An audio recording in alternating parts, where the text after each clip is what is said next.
Whoopsie doodle. Whoopsie doodle, whoopsie doodle. Everybody has a poodle. Voice work only today. Now we're doing AI debunk 2.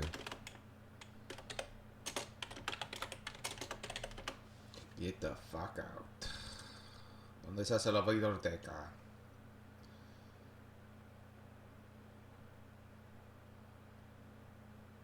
Go live.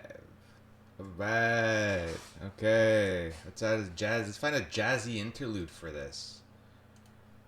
Find a jazzy interlude.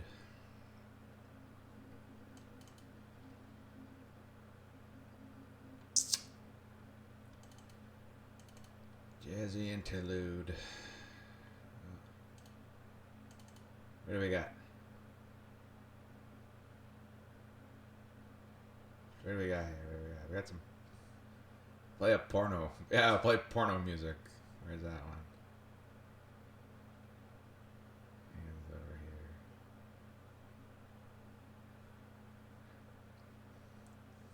Roscoe's theme from Big and Black.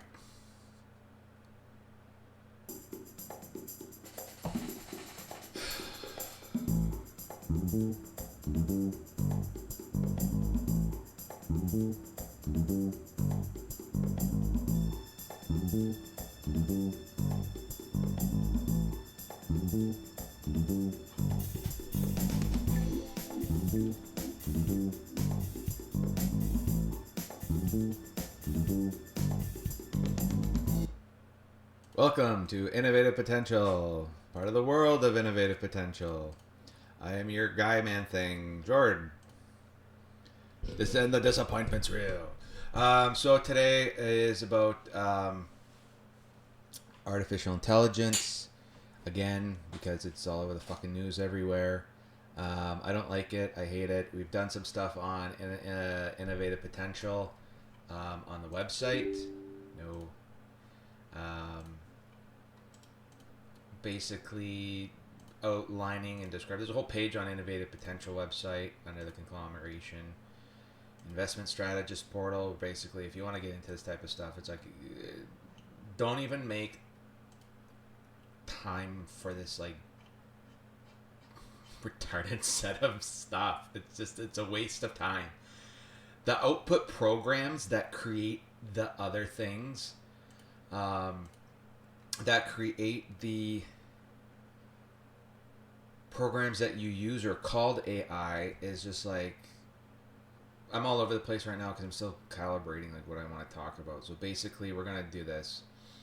So let's talk about first the artificial intelligence products from Innovative Potential, which are basically now switching over here. And the key difference that it's like, there's two basically the Apple conglomerate and the AI conglomerate are still are producing shit that is virtual intelligence. It's not actual artificial intelligence.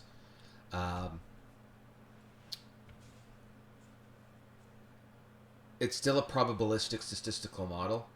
It's still a large language model. This is up here on the Innovative Potential website for artificial intelligence products. And the main distinction we're making here at Innovative Potential is that AI products, I'm just going to read it because the main distinction for the artificial intelligence products from Innovative Potential is that the probabilistic large language model inherent to all virtual intelligences takes an input directly from voltages of the patented embodiments electrochemical cells or ionic phases. So what does that mean? That basically means I take, here's a solution with data in it, and I take a probe and I stick it in the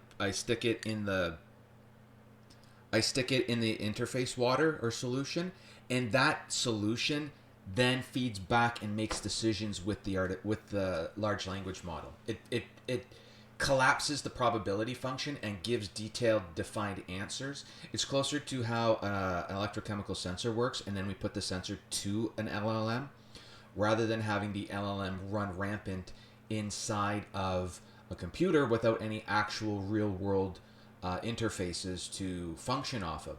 So instead of a retard, you have a cripple. So there's a huge difference there. But this is just like, I'm tired of it. I'm pissed of it. It's over-rhetoricized. It's worthless.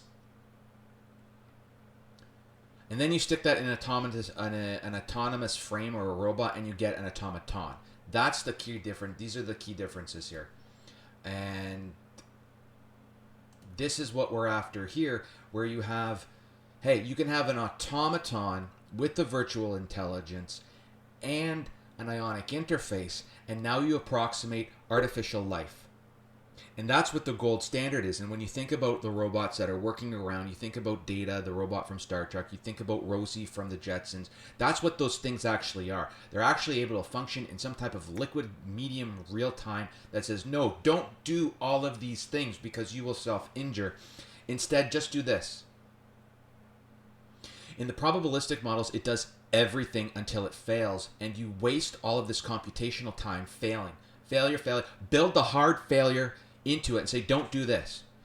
The fucking idiots in the programmer bays don't do this. They don't succeed because they don't know how to include these huge negatives in their programming models. So when the models are being built for the large language models, you don't have this massive fuck off type of thing. Don't fuck up is like rule number one. And they don't have rule number one embedded into the model itself. How fucking frustrating is that? So the next thing, so this is basically artificial life. My robot drinks water and self-powers off of water, and it can tell you the actual flavor of the water because it's not you. So that brings us to the LLM problem, which is basically at the innovative potential level, because basically it's like, here's this and then here's this, or here's this and then here's this, or like, here's the most complicated thing ever, and then we're going to try and make a robot fit through it. We can barely make one person fit through it, let alone you, the audience member, the viewer, the other people, everything else. So this is where you're at here. It's like a word of warning with the release. I'm just going to read this whole page because it's just you're just so fucking stupid. It's like with the release of public access large language model intelligence proxy programs, also known as artificial or virtual intelligences, you, as an investor, need to know where and how these large language model programs fail, and innovative potential is that place. Innovative potential is completely built upon complicated, intuitive, advanced economic metric parameters, advanced biosciences, implicit trade knowledge, extremely regulated professions, and two exclusivized federal marketplaces. Legally, the LLM programs, artificial intelligence can't know certain things about innovative potential, and they never will. The LLM-based virtual intelligence programs always fail around application for this type of healthcare stuff, particularly if there is no specific data created. The large language models are not intelligent enough, and there is not enough agency to draw conclusions. This is their cutoff point. You can't trust them even with an internet search capability, and they don't draw the right conclusions even at the deep thinking expert levels, particularly if that conclusion is implicit or elucidated or counterindicated. It can't read between the lines, and it's not smart, which life and the natural sciences always are. The LLMs don't handle the implicit conclusions well that comes natural to actual intelligence and thinking. Be warned of this limitation. Do your own work and draw your own conclusions. Worse is that the LLM will take a previous conclusion as a verbatim fact, particularly if a point is made within an initial context. The LLMs get stuck. A person will continue to make additional connections beyond the point, whereas the LLMs will terminate their variability and horizontal thinking capacities to produce a conclusion. The person will always consider more options, particularly when confronted with topics of life and death and disease, like when facing a cancer diagnosis, as the person's response and thinking is a part of a more complicated and emotional stages of grieving response. For innovative potential, I'm going to go back to this and talk about this right now, because it's basically, for innovative potential, it's like, my dumbass robot doesn't have a developed concept of self-preservation, and that concept of self-preservation is the grieving function. It's like, no, we lost something, so that person can't be preserved. I have to take on all of their preservation capacity because they themselves are not able to do that. The LLMs don't do that, so they're retarded. They're not even retarded. They're not even capable of this, like,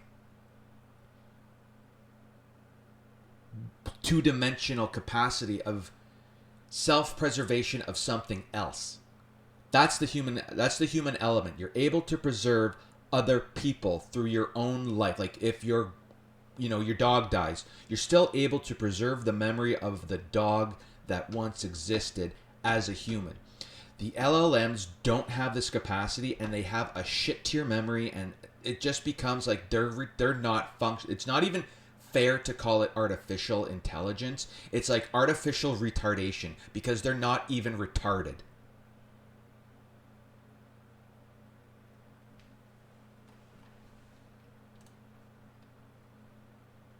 For innovative potential, the LLMs are not able to make the conclusion that the electrochemical toxicology work used for electrochemically activated chemotherapy is ready for a phase 1 clinical trial because it can't logically recognize that the toxicology work already done is dependent on or coming from the clinical toxicology data of the approved parent compounds. So it's not able to make this logic. It's like, here's the gap, but it's not able to like close the gap and lock in and like make two different things one. So it's worthless. People do this normally. It's like, well, that's how you make the sun and moon one. It's not able to do this. It doesn't think this way. It just thinks on a probabilistic scale. But even within its probabilistic scale, it doesn't know how to connect stuff. It just bottoms of the barrel, top of the hill, and only that vertical. This requires so much more like actual like less is more thinking on it than is being produced. So basically it's like I don't have to do the phase 1 clinical trials because we're using molecules that have already had like 50 years of phase 1 clinical trials. Every time you go to an LLM, the LLM is spitting back some kind of bullshit about, well, you have to do everything through a phase 1 trial. It's like, no, okay, well, no, because we already know everything. You only have to do that to generate the safety data. But when you not only have safety data, but full mechanistic access to all data, and then you have to tell the machine to find that information, the machine is wrong or incapable. So these are like the worst dangers of this fucking robot. Basically, there is no new toxicology with EAC because we already collectively know everything about the parent compounds because we already did all that work to set up the framework for why EAC exists. EAC technically works before the clinical trials and it works after the clinical trials. It can go all the way through every single clinical trial ever made and add a data set to it, but doesn't actually affect the clinical trial data set. It affects the physical-chemical data set. So it's just like, yeah, again, LLMs can't recognize this fact. And you can as a person because it's like, here's something that's already approved for in vitro use or in intravenous use. Why in the fuck would I do all of the extra work that the machine says to do? It's like people are lazy. This is where lazy actually works. Lazy works to the advantage because we did this back in the 50s, 60s, and 70s. Now it's already made. It's already done. It's got a whole fucking factory to its output. It's in your grandparents, right? It's like it's in your grandparents right now. It's like no, like if it's already gotten FDA approval for intravenous use, it doesn't matter. It's like it doesn't. It almost doesn't matter what it is approved for insofar that it has an intravenous approval. So you can use this drug intravenously. So it's going to go through your body and we know all that and we know this stuff. So if it has an intravenous formulation use, it like automatically gets a pass into EAC and intratumor injection.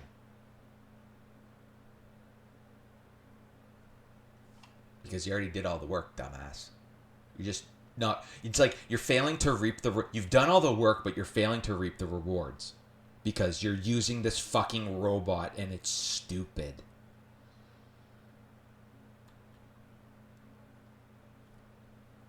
Use EAC to select molecules for development approval as an analytical tool, not the other way around. Okay, you use what I'm talking about here. You use the electrochemistry to select stuff as the analytical tool. It's the analytical tool. So if the analytical tool can make all these selections, why can't the analytical tool be the administration method as well? And that's what we're proving here. So this is a damn important realization, because if you or the non-experts in charge of funding applications, funding policies, and government programs make a decision based on the wrong output of an LLM expert, then that answer will come out wrong. Worse is if the person acts upon that wrong output. So you're running the risk of having all of these government funding agencies running off of like a fake retard. And you're going to start finding the cases where, like, yeah, a bunch of government employees and policymakers used AI to draw the wrong conclusion and fuck over, like, themselves. And everyone else with them.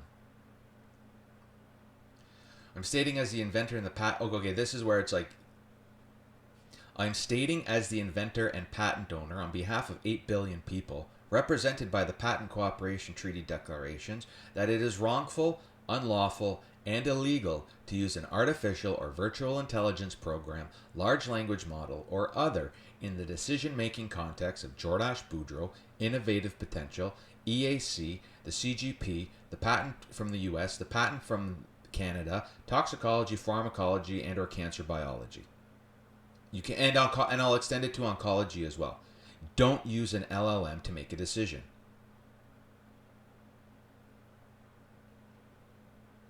The no new toxicology conclusion is blatant to a human expert. It means that they have to do less work than they would if this was a new molecule. Because what was the point of the thesis? The point of the thesis was to describe and demonstrate that EAC molecule laboratory development pathway from an LLM's output is sound. You're just reading, which is like, we're just reading it now, like stupid. So it's like, sit back, relax.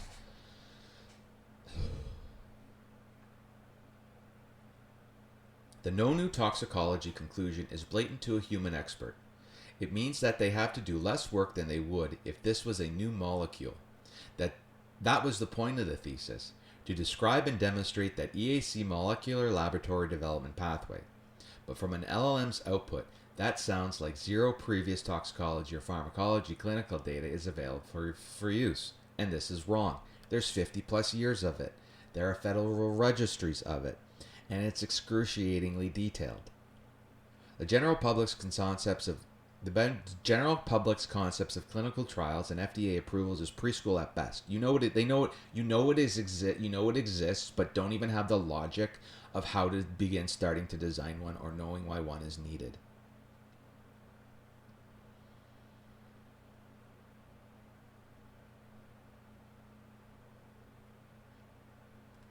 This isn't about avoiding the need for regulation. It's about recognizing and being able to use previously existing molecular, regulatory, and clinical use data to supplement and bolster scholarship and intelligent clinical decision-making when a century of work has already been done. So use it. When the FDA was established in 1975, you didn't have this type of data public. It was all to the corporations. And the FDA was basically predicated on the fucking thalidomide disaster.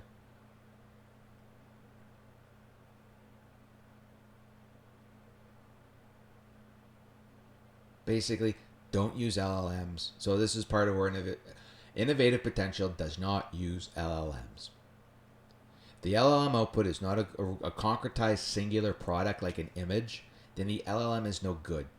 Additionally, you should already know the answer because the answer is implicit to its context. The implicitness is where I place the value of innovative potential, and decades ago, because of the global population increase, advent of the LLMs, algorithm, virtual intelligence, and computer programs. It's like, don't waste your time with these. And it's like, because the LLM problem created the situation and the problem.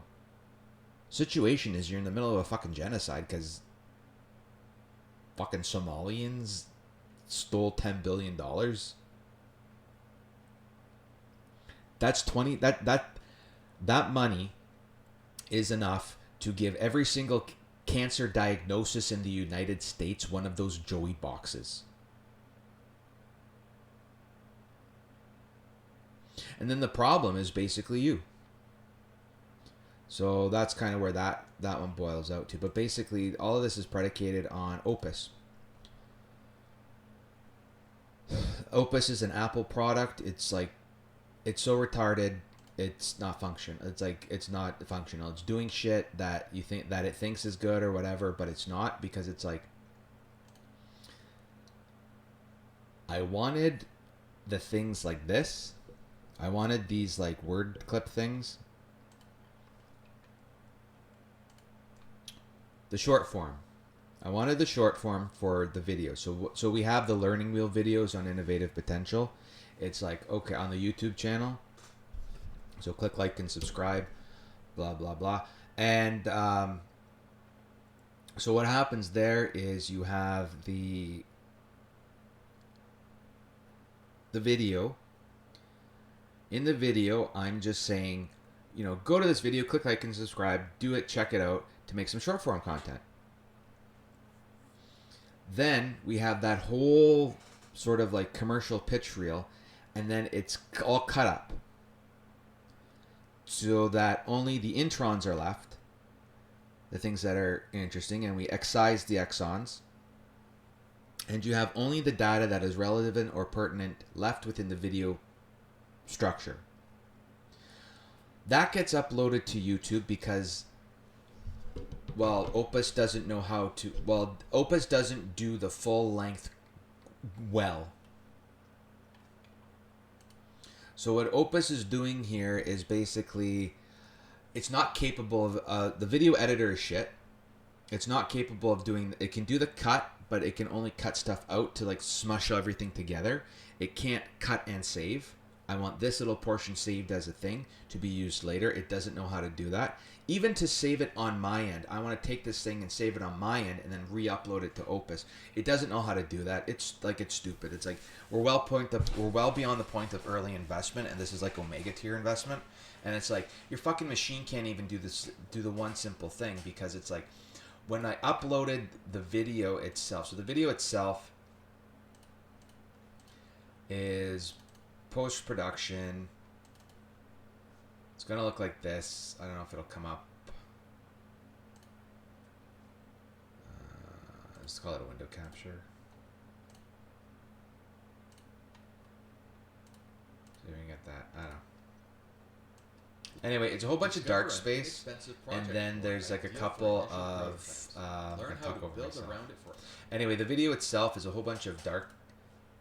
The video itself is a whole bunch of dark pieces of dark space. It's just like no film, and then there's a clip. So all the AI has to do is go from nothing to something, recognize that there's something, and then when there's nothing, clip it there and make a little save thing. It doesn't know how to do that. Instead, what it's doing is just like taking all of this stuff and like chunking in chunks and frameworks of time from the nearest start. Well, that's fucking useless, because it's just chunking arbitrarily at different time points. It's not supposed to chunk at time points. It's supposed to chunk at function points. So the program's fucking useless, because now I have to take the thing and splice it manually myself and upload like 15, I don't know, there's like 25 different little mini vignettes to get the AI translation on it. So it's like, yeah, Opus is like, for the 1 month at $15, it's not even worth $9. And that's with the 50% discount from Nick Shirley. Props to him for you, but he knows how to use it. He uses it for his own stuff. He said he uses it for his own stuff. But at the same time, it's like, okay, let's take what the kid says and just go and apply it. So here's the application, but there's like a fundamental problem within the software's like brain itself, and the work that is done is more complicated than what the machine is doing. And even when the machine does something, it doesn't really have a capacity to... You can only cut and remove. You can't cut and save and then remove. Like, you can't do the two functions at once. And it's like, it's so not good, it's worthless. And it's like, well, if you buy the business model, it's like, well, if I want to, I already have, you get the free, you get Clipchamp. It's like, you get the Clipchamp from Windows when you have Windows. So I don't really know what the incentive is here to purchase this thing. So you can have like Hormozy-esque like video labels. The Clipchamp does an auto caption to it. So I'm really like I'm not understanding the value, and I'm shitting on it. I'm shitting on Opus. It's an Apple product. It's not that good. Your Apple product has shit on it. So Apple's not that good. We're gonna go with Microsoft on this one. They were right. Here's the free AI video editing stuff. It takes a while to load. If you want something faster, it's like, okay, well, whatever. But it's like, at the same breath and time, it's like, bam, we just killed 720,000 Americans this past year doing absolutely fucking nothing as a 300 million person nation. So, yeah, we're in the middle of some fucked up shit now.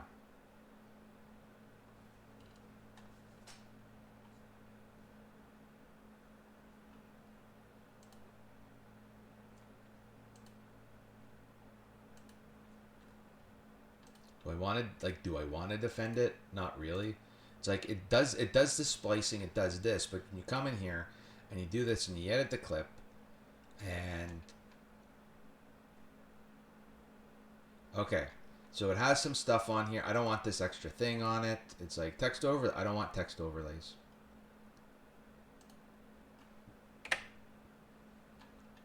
Okay, so what we're looking at here is like at the bottom here. It doesn't really scroll down.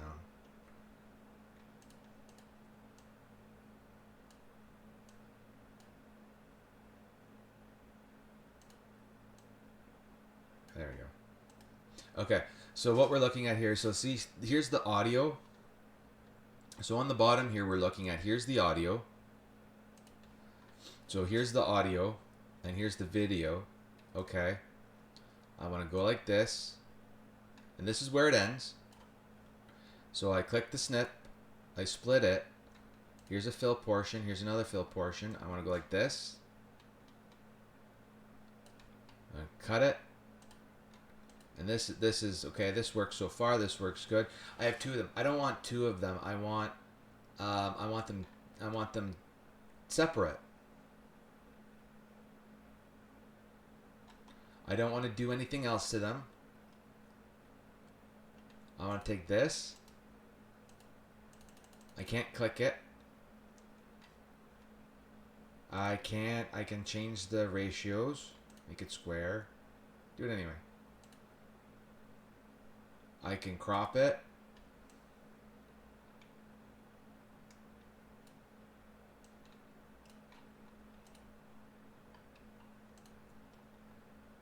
I can save the changes, but it doesn't get rid of this. So I would have to delete this and then export this function.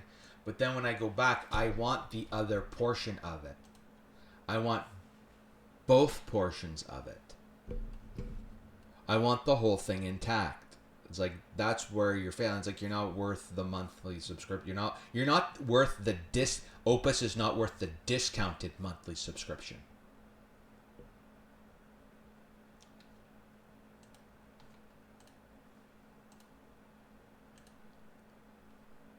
The problem's you.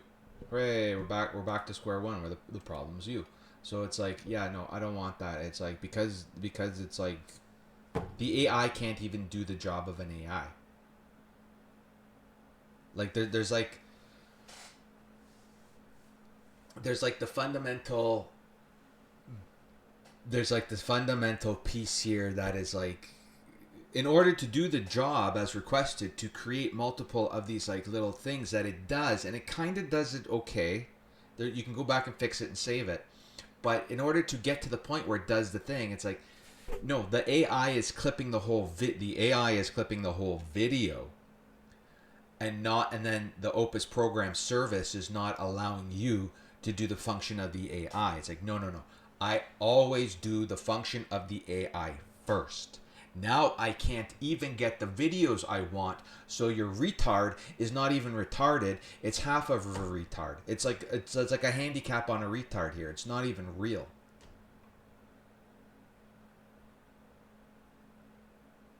Zero value.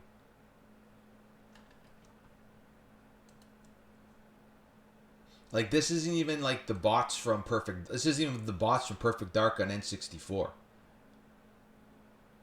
They had a function. They did it. You can scale down their hack or their precision. You can scale down their precision and still have fun with it. This is not even like functional. You don't need data. You don't need these data centers when they're this stupid.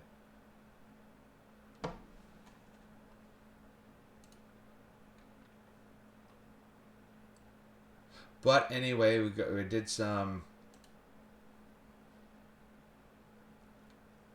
restructuring. There's a governance page and an investor page to the conglomeration. The investors opens up. It's like basically read everything. And then if you're ready to invest, come and read these, I don't know, 6, 7, 8 web pages. There are more of this is where it gets mealy. This is the nitty gritty of it. This is the portion of this is the investors portal, where basically you sit down, you look at this stuff, and you read it, and you're at the point where it's like, okay, well, I already have all the technical information. Well, how does this function as a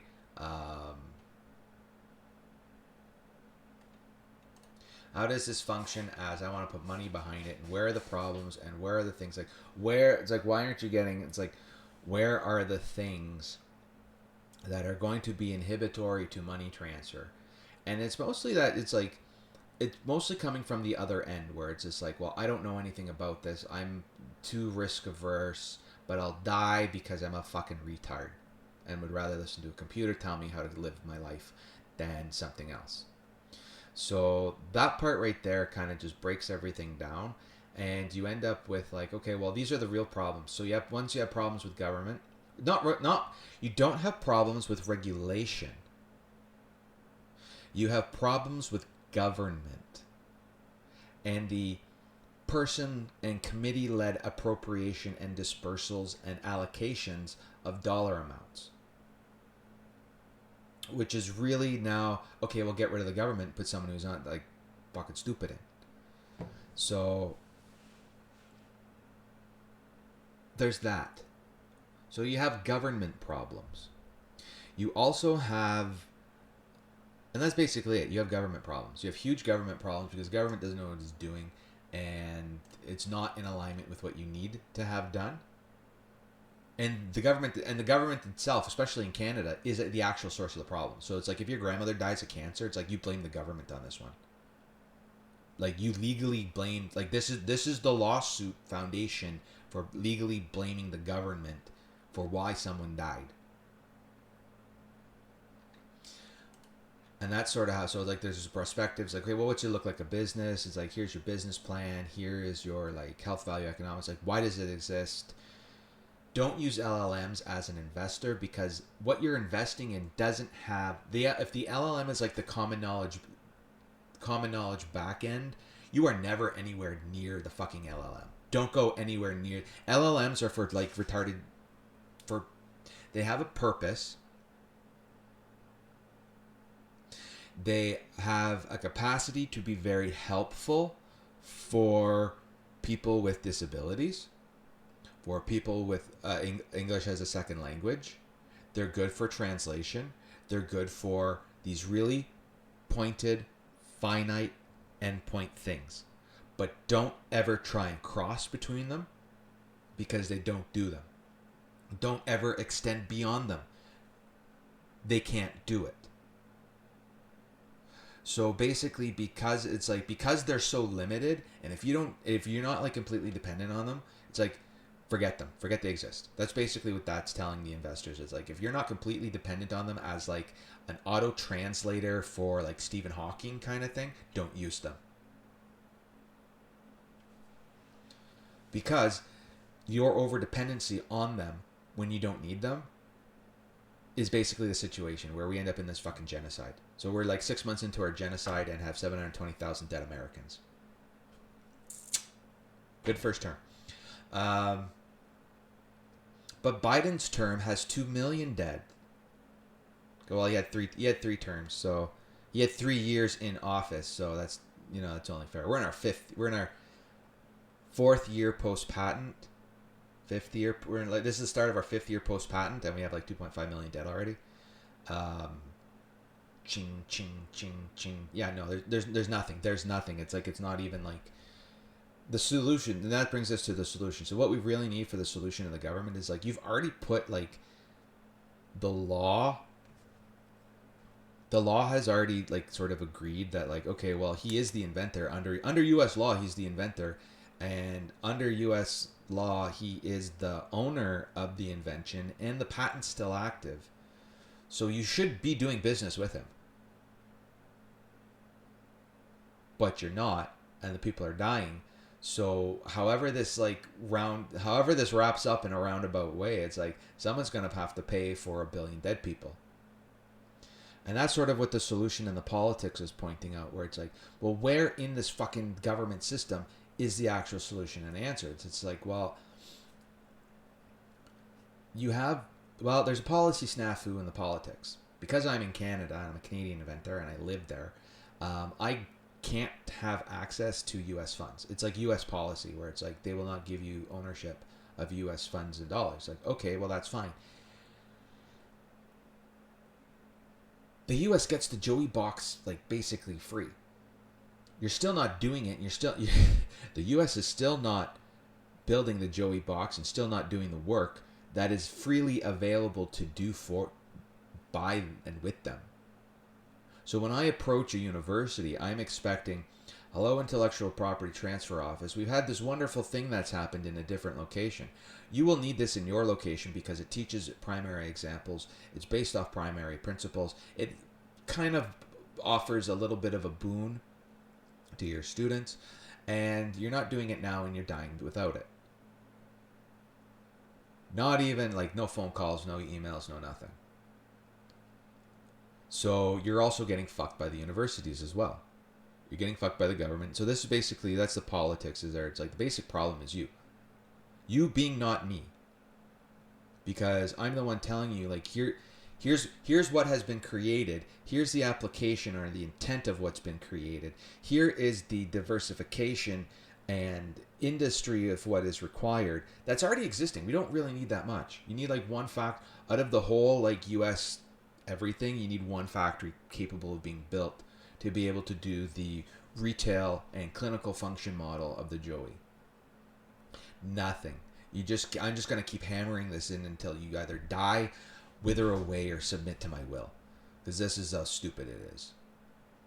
You need one factory built in the United States simply because, or even on North America, you need one factory in North America to spit out these stupid fucking Joey machines to be able to service 260,000 hospitals. You kind of don't need that. You just need the specialized power supply because the hospitals technically already have everything required to do these intertumor injection surgeries inside of them already. That's how good I am. So you're getting free cancer cures, courtesy of Jordache Boudreaux and Innovative Potential, in exchange for a factory and some engineering.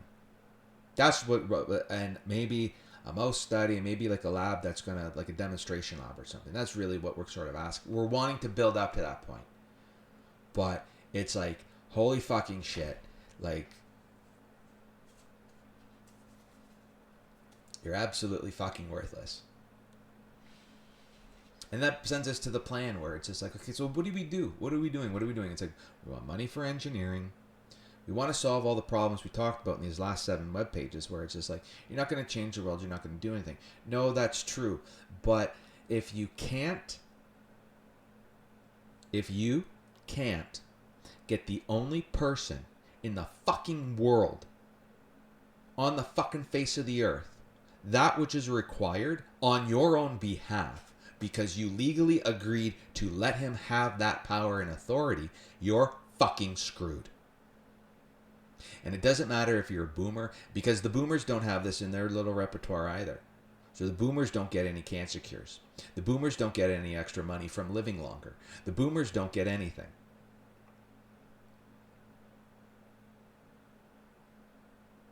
The greatest generation, because they're still alive, doesn't get anything. They're not that great.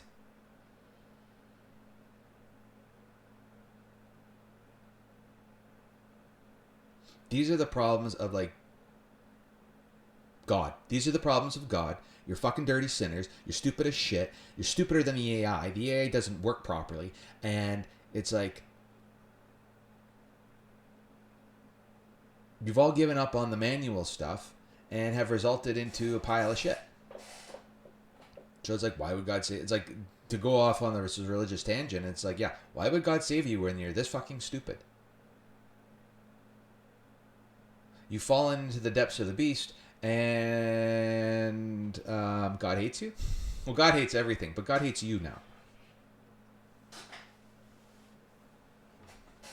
So it's like, yeah, so these are like, there's just like, there's too much confusion, and there's too much crap, and there's too much bullshit in the way, and it's like, it's too much, too much overwhelmed. It's like, this is too much overwhelmed, and this is just like the technology sector, because the technology sector is lost in like fucking spaghetti code at this point in data centers, where even if you had only 350 million people making and generating content, even if you had only 10 million people making and generating content, you still have to boil and compress and distill and sublimate. You have to learn how to sublimate good information. Sublimation's even better than boiling and distillating and everything else, because it's like, you already have something good. It just needs to be fluffed up. So you sublimate it, and it's back to pure crystal form. So anyway, these are all the things that are not going right. And we know they're not going right. But it's also there to say, like, don't waste your time on this type of stuff. Don't waste your time on these Opus Clip.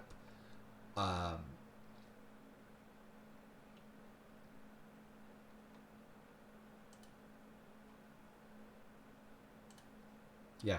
Don't waste your time on these Opus Clip machine things, because it doesn't know how to do the basic thing. It's like, here's the proof. Did I switch it over? Profiles and tailoring cancer treatment. Here, we'll do it this way. No, I don't want to download it. Crap. So it's like, here. Discover the 2 videos. So yeah, nice clipping. So you went to clip it. It's still playing. You went to clip it, and because there's that black space, it just decided to run through the black space. Like, what the hell is that? What good of an AI is that? It's shit. It's worthless. It's not even worth the free version when it's doing this. It's more of a frustration, and it's only going to make you angry, and it's only going to basically be, stop spending money on this type of product production, because it's fucking worthless. Age, strength, immune status, and underlying conditions impact therapeutic decisions for optimal outcomes.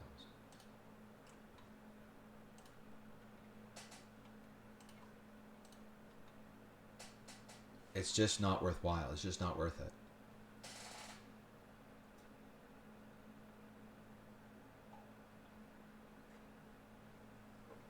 It's just not worth it. It just becomes these, like, you're not worth it. And it points to the fact that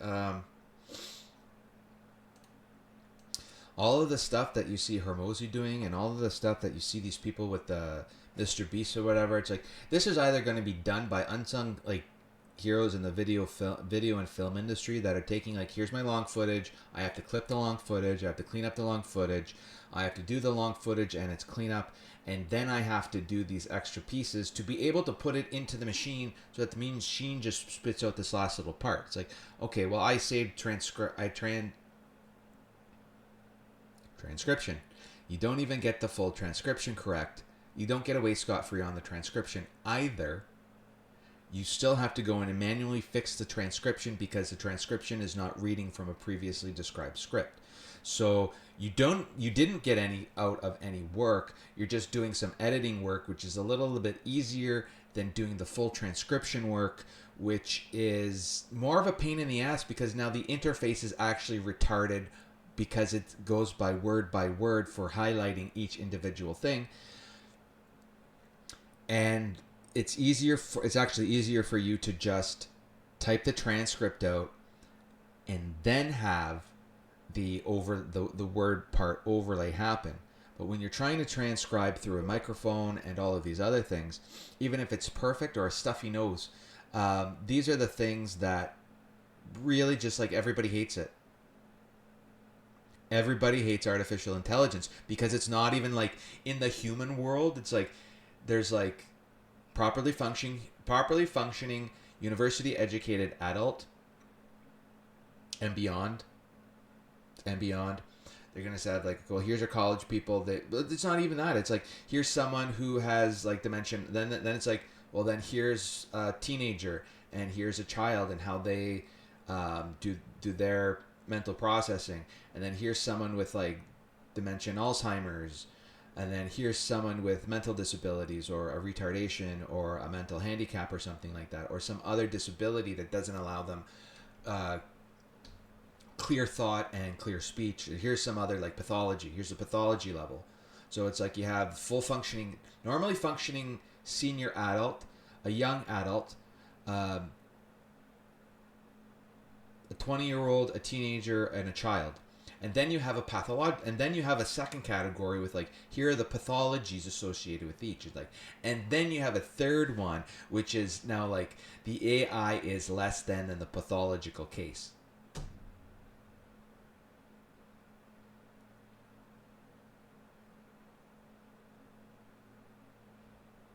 That's difficult to try, and it's like you're working like it feels like you're working a cripple, not working with someone with a physical disability, but actually like, here is someone who is like lame and crippled and you're asking them to plant a garden for you, and it's like, that's like a cruel and unusual punishment. Intellectually, it's a cruel and unusual punishment to have to be able to use this retarded AI system.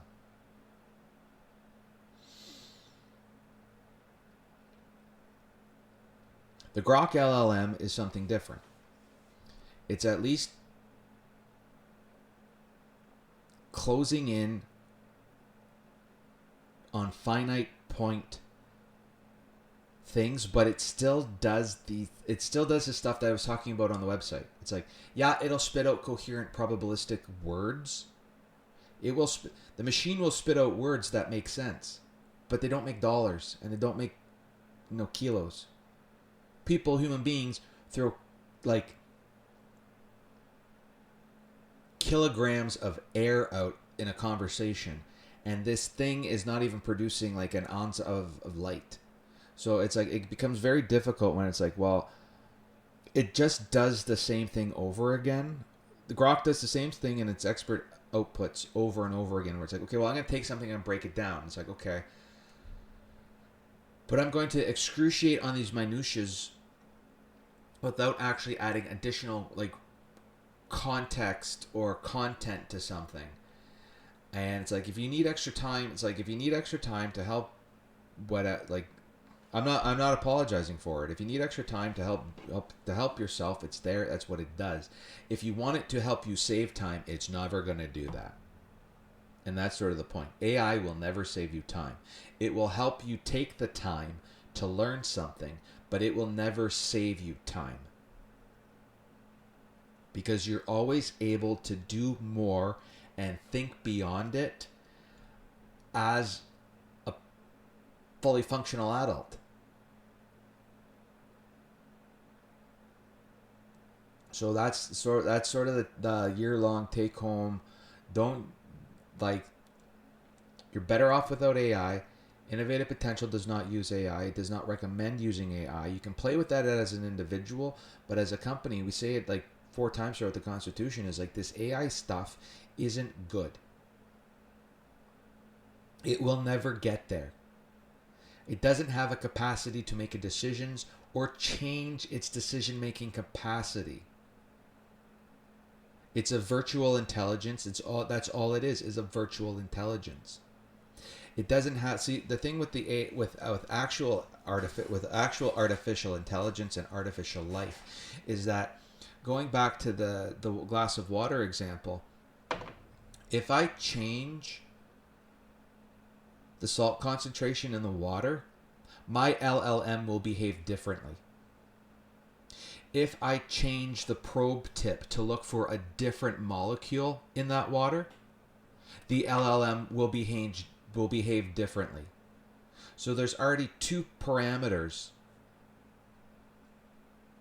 I already start with 2 nested parameters for how artificial life and artificial intelligence behaves, that the LLMs and the virtual intelligences can never do, because they just recirculate around a computer chip. They don't go into the environment and come back out, whereas every other living animal, example, cell, virus, goes into an environment and comes back out. Viruses themselves go into a cellular environment and come back out. They're like the cell's own time capsule or self-preservation mechanism, where it's like, okay, here's what I can produce as a cell. I'm going to export it into the environment.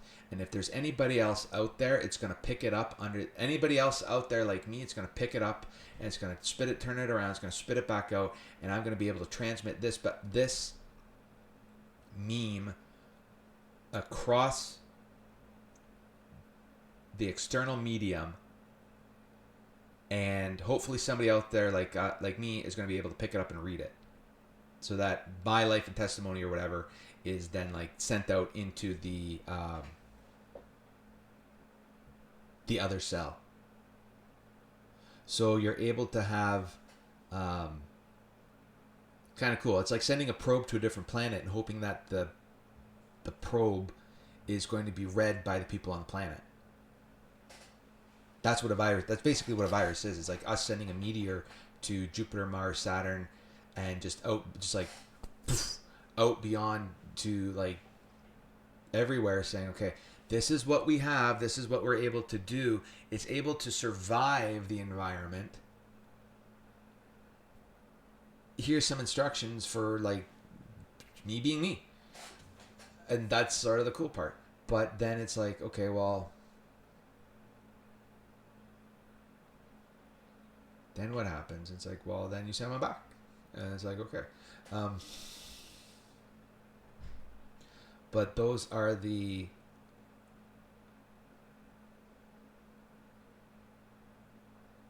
facts. Those are the facts of the matter where we're at. That's state 2026. It's like, well, here we go. My fellow Americans, we can save $1 trillion by tightening up the patent system and having not only worry about infringements, because that seems to be more of a Southern California problem, where they produce multiple patents very quickly. And the patents themselves are only used as litigation tools, because patents can be produced cheaply. Not cheaply, at low cost.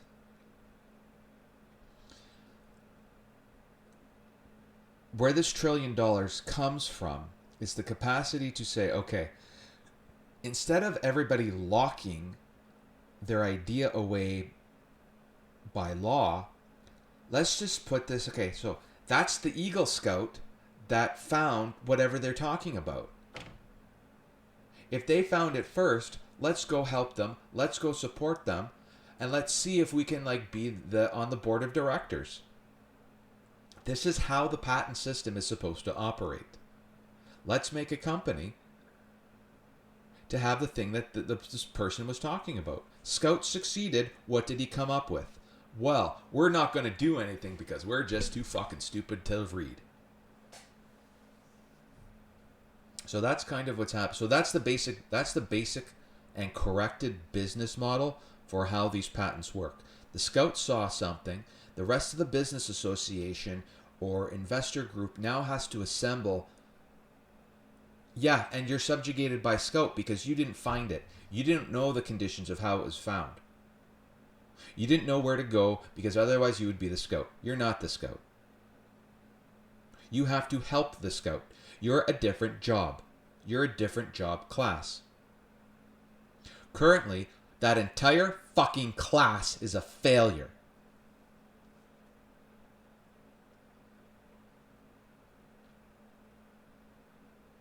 To the extent where I have like legal authority to ban all investment bankers in the territorial districts of innovative potentials patents from ever associating with the technology itself until 2038.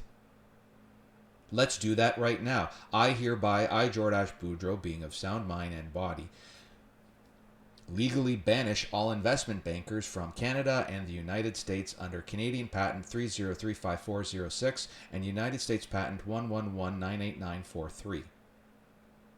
You failed me for 8 years. Get the fuck off my continent. There are 2.5 million dead and 10 million people diagnosed.